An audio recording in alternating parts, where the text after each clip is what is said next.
He is a French-Italian lecturer on geopolitics. He's also a researcher who specializes on radical Islam, terrorism, and relations between the West and the rest. First, I will explain what is the OIC goal, and secondly, I will develop the killing of freedom concept of defamation of religions, supported by OIC. Thirdly, we will finish with the Istanbul Process. I will explain. It's quite technical. You will forgive me. I'm not used to it, but it was important to do something little technical. And the Western reaction against this offensive, the OIC anti-freedom theocratic agenda. First, what is OIC and its goals? The OIC is the most important intergovernmental organization over the world, just after ONU, United Nations, and non-allied group. It's one of the most important group of nations, but the only one based on religion. The only group intergovernmental at official level who is based on defense of religion, defense of Muslim interest, and extension of Islam with a project of conquest of the world. It's very important to know that the main leaders are not only fascist and totalitarian countries such as Pakistan, Saudi Arabia, Iran. It's also friend of the West. And I have been criticized many times by my American friends when I criticized Turkey in the past. And now they all recognize that Turkey is not a friend of the West, it's not a friend of NATO, it's one of the new leaders of Islamic world. It's a neo-Ottoman country. Erdogan has shown his face with Israel, criticizing Jewish in the media, accusing them to plot against humanity. Then those leaders of OIC are not only fascist states, bad scene, rogue states, but also friends of the West. It's very important to know it. The main goal of OIC are two. It's the main goal of all Islamists, democratic Islamists or terrorist Islamists. They share, on the long run, the same goal. First, to re-Islamize Islamic world by using any kind of weapons. And it's why the Arab Spring was something fantastic. The ingenious Western, even from the left, the right wing, left Westerners say it's fantastic. The spring, Arab Spring is fantastic. They are like us, young ladies with no veil and young people with blue jean, democracy. But we know that the aim of Arab Spring was to remove like secular or Shi'i countries in order to place a Sunni Sharia-based movement like we see in Morocco. Recently in Morocco, a new democracy in Morocco, it's authorized to rape a girl if you want to marry her. It's fantastic. The Arab Spring brought the Sharia back to Morocco, and the same in Tunisia. My supporters, my friend in Tunisia are in jail or beaten in the street. Those who organized the revolution, because also their Muslim Brotherhood are taking the power. This is the first goal of OIC: re-Islamize non-submitted Sharia regimes, to submit all those who are apostate, unbelievers, secular, Kemalist, Bourguibist, what you want, socialist, and those who are not Sharia submitted, even those who drink during the Ramadan. Now in Tunisia, it was possible when we were living with my family. We are a Sicilian family from Tunisia. It was possible to drink during the Ramadan. Now, to drink alcohol, even orange juice, now nothing. Tunisia is coming back to the Sharia. Second goal of OIC is to conquer the West and to conquer what Tariq Ramadan and his master, Qardawi, call Dar of Shahada or Dar el-Shahada or Dar el-Da'wa. Europe is seen not anymore as a Christian country, but as a post-Christian country, already submitted to Zimitude, then in a way of Islamization. It's something official. You can hear Qardawi saying it's not anymore Dar el-Harb. It's not a war. The land of the war is the land of predication in the way of Islamization. This is the second goal of OIC, and it's partly achieved in some cities of Europe. Then this is the main goal of OIC. What is composed OIC by what? It is composed by the four principal tendencies of the Islamization in the world, what I call the five pole of Islamization. First, Saudi Wahhabism Salafi pole, or tendency. Second, Muslim Brotherhood, very important, the main one, and the supporter of the Arab Spring. After that, underestimated the Turkish Milli Görüş movement, who brought to power AKP in Turkey. It's Milli Görüş, a very powerful organization, like a little bit, it's like a Muslim Brotherhood, but with a Turkish way. And after that, Indo-Pakistani Sunni. All those who want to conquer the West are not Shia. The West is very stupid. We always target only Shia countries like enemies, Syria, Iran, but the only who want to conquer and really plan to conquer the West are Sunni, our friends. And above all, the supporters of OIC, Muslim Brotherhood, Salafi, etc. But you know everything of this.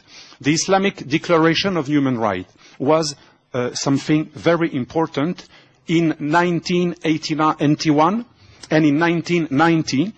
2 times, OIC with Pakistan, Saudi Arabia, and 57 members of OIC, they made an Islamic controversial declaration of human rights based on Islam. It's an opposite to our Universal Declaration of Human Rights. It was a first coup because even the United Nations accepted a certain legitimacy. In the United Nations, Sharia-based Human Rights Declaration of Islam by OIC is considered as not a binding text, but something which is recognized as many texts, is one of the texts who promotes human rights. It was the first submission of United Nations to this strategy of Sharia and Islamization of the West. Now, let's see the concept of defamation of religions.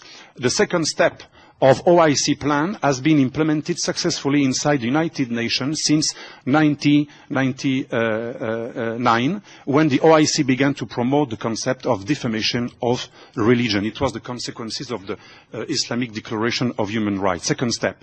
This concept is a serious threat for our democracy values, because it aims to restrict freedom of speech as a way to prevent intolerance and religious hatred. The role of Pakistan. It's important to say that since 1999, the main important supporter of Sharia and OIC Declaration of Human Rights and defamation of religion and penalization of Islamophobia was the most Christianophobic and one of the most totalitarian Ben Laden promoter and Taliban promoter, it names Pakistan, was one of the most intolerant and persecutor countries over the world. It's what I call a mirror accusation.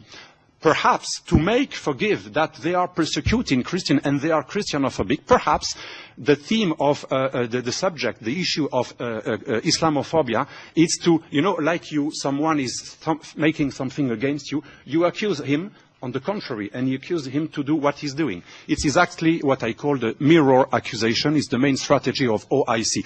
To hide their Christianophobia, which is a crime, a genocide Christianophobia, they accuse us to be what we are not, Islamophobe. Let's come back to OIC decade plan. It was a decade plan until now, organized by OIC, since 2001. 2001, first declaration. December 2005, second time, a resolution about against defamation of religion held by Pakistan. March 2007, a non-binding resolution named Islam as the only religion concerned. It was accepted with 108 votes, and this text was blaming the West for targeting Islam after the September the 11th. And it's very interesting to analyze the strategy of OIC.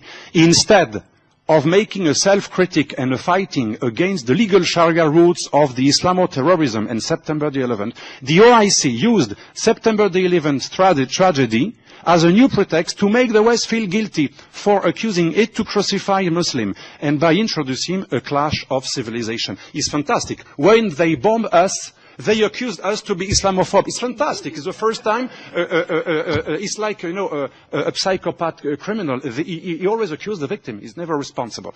Then it's very interesting to see that the West feel guilty. Perhaps if they bomb us so much, perhaps we did something bad. But, Talleyrand said, when someone hates you, it's not because you did something bad. It's because you did something well to him. But this is psychology. It is psychology. In 2009, 23 countries voted in favor of another resolution. 2010, another resolution on Human Rights Council was voted about defamation of religion. 2010, another time, speaking on the behalf of OIC, Pakistan demanded that the UN Human Rights Council took a strong action against Islamophobia and the West, and so on. And in 2011, we are soon finishing, it was the first victory of our camp. Surprisingly, after many years of resistance against OIC concept of defamation of religion, and thanks to the people like David Littman, Roy Brown, I was testimony at the Human Rights Council, I worked with them, they succeeded with states like Canada and others to oppose this human rights defamation religions, this concept. And the UN committee was composed of independent high-level experts who conclude that anti-blasphemy laws, such as those implemented in Egypt, Saudi Arabia or Pakistan, are violating human rights. It's why, to counter this first victory of democracies, despite of this victory, the defamation of religion and Islamophobia concept were reformulated another time by OIC and by other terms with a new resolution named 1618 presented in the Human Rights Council and adopted by consensus.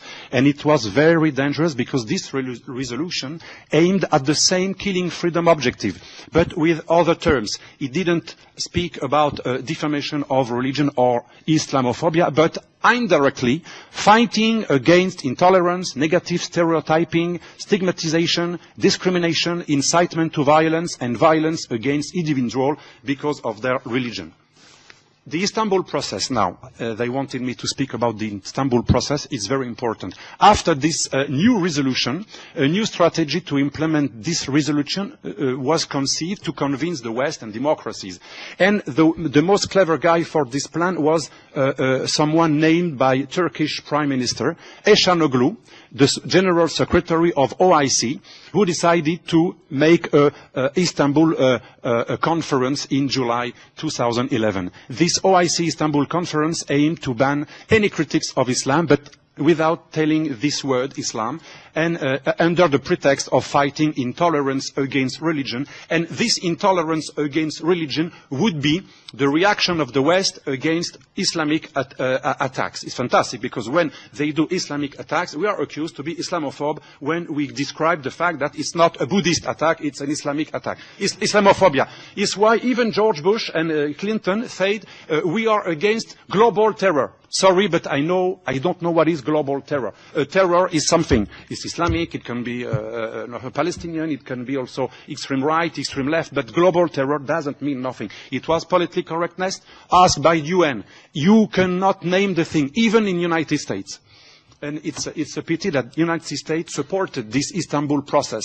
And Hillary Clinton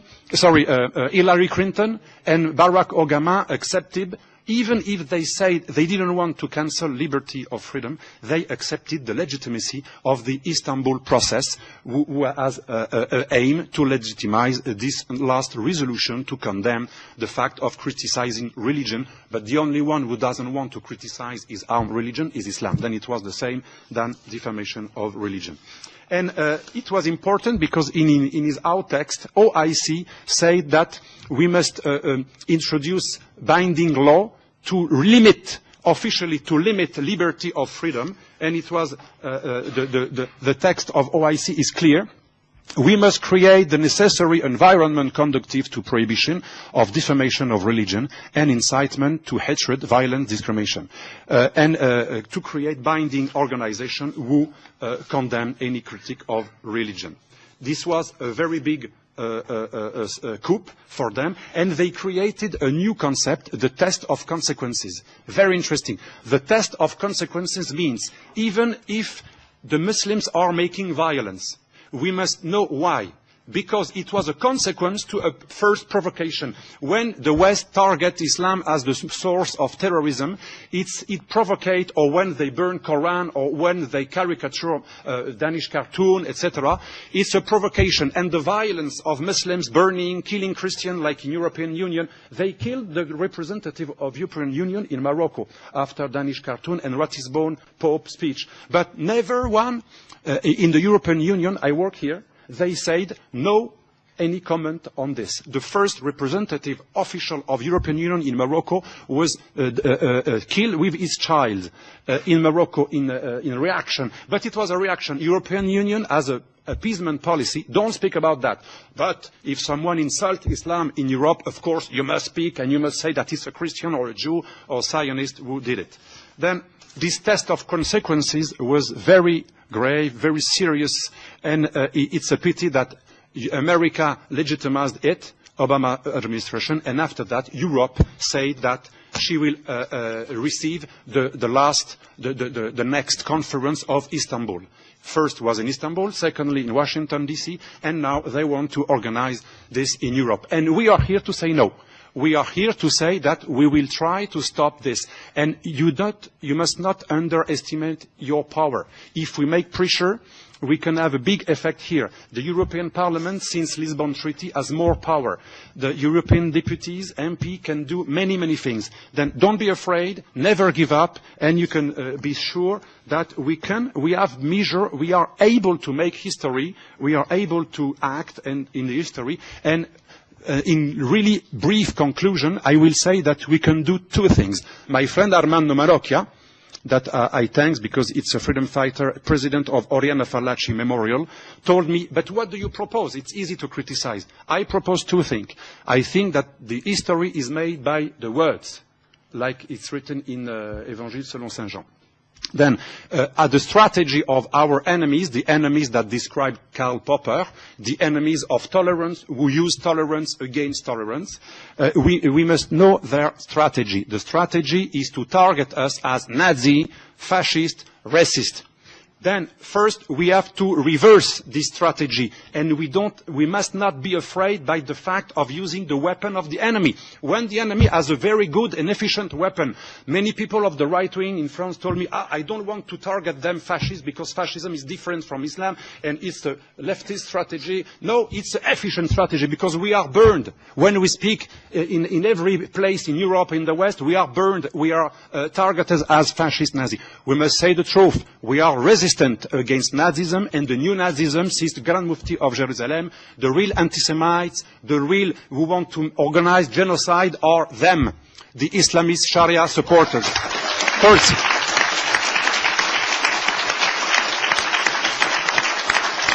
before me, the big philosopher who inspires some conservatives in America, Leo Strauss, described it as he was a Jewish who wanted to leave Germany for Nazism and refugee in America. He told it's reductio ad Hitlerum.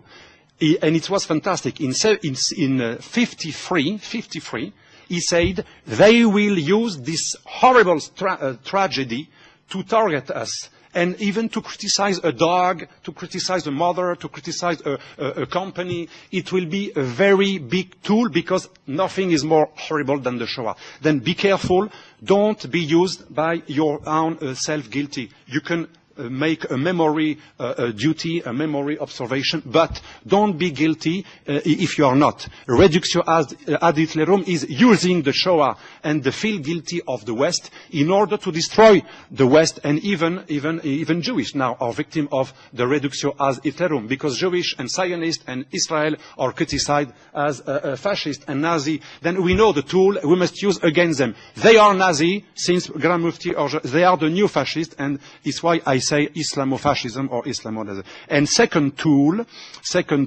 we must say that what is also true, they use the Islamophobia concept only to hide the fact that they are the Judeophobe and the Christianophobe in the world. Those countries constantly persecute Christians. Padre Samuel told that in Turkey they killed Armenians and Assyro-Chaldeans, 2 million of people. In Sudan they killed 2 million of Christians and pagans. In Nigeria they have been killing more than 5,000 people only since 2 years. They kill people everywhere. In Egypt, I am a lobbyist for Copts here in the European Parliament. They kill everyday Copts. And even people in the street, my friend Copts tell me, even my neighbor, it was a good guy, but when they come to pick us and to beat us, people are volunteer. They want their part to also kill us, and it's horrible. This hatred is why I call, and I finish, the new Christianophobia. What is it? The new Christianophobia is to mix Christian and the West. Every Christian, even if it's black, Iraqi, Turkish, is like a spy of the West. The new Christianophobia consists in targeting Christians, the West, as the world civilization, guilty of everything. And we must say, if now the weapon is the feeling guilty, let's use the feeling guilty also. Let's target us at the United Nations, at the European Parliament, with our mayor, our MP, our friends. Let's constantly target them to what they are. They are Christianophobe, fascist, Nazi. They kill Jews, Christian, pagans, atheists, polytheists. Thank you.